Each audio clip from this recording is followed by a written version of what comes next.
when I was going to college at Ohio State, I was in my senior year, and I needed at least $85 a week to live to pay my bills and stuff. And I walked out of my college office and saw a sign on a building and it said help wanted, and I walked in and said, I'm good help, I need a job. He said, well, kid, we pay 85 cents an hour. I said, can I work 100 hours a week so I can get 85 bucks? He said, you can work as many hours as you want. So I went to work for McDonald, never worked for anywhere else. I worked there for 33 and a half years. It's a great career. I did every job McDonald's ever had.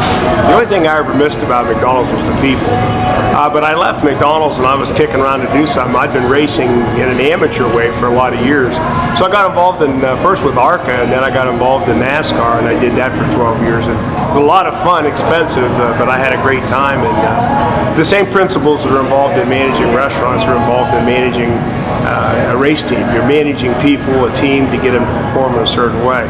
And I've got a big bias for team skills, and I really enjoyed NASCAR. It was a good, fun time. And you actually had a chance to climb into the cockpit of a stock car. Can you tell us a little bit about that experience? Well, I started racing when I was 13 years old, drag racing, and I just kept racing on dirt tracks and drag racing, and did it pretty much all my life. When I lived in Mansfield, Ohio, I used to race in Mid-Ohio sports cars. And yeah, it's interesting. I went around Michigan International Speedway with Johnny Rutherford one time in a Cadillac Alante at 180 miles an hour. That was scary. It was a convertible. Can't imagine what that's like. Are you a thrill junkie? Is it the adrenaline? What drives you to try things like this? No, I'm actually pretty much a chicken. I don't take risk at all. I wouldn't bungee jump on a bet. I actually was going to jump out of an airplane one time when I first started taking my pilot's training. And I got up there and I was sitting in a door and I said, why in the world would I jump out of a perfectly good airplane?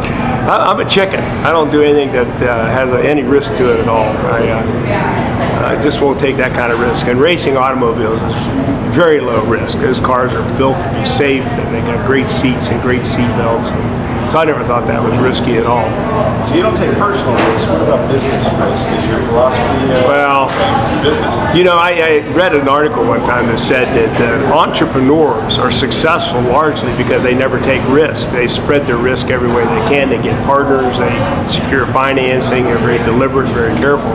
I'm a gambler. I take too much risk too often, and I wish I didn't do it enough. I don't think far enough down the road about what the consequences could be.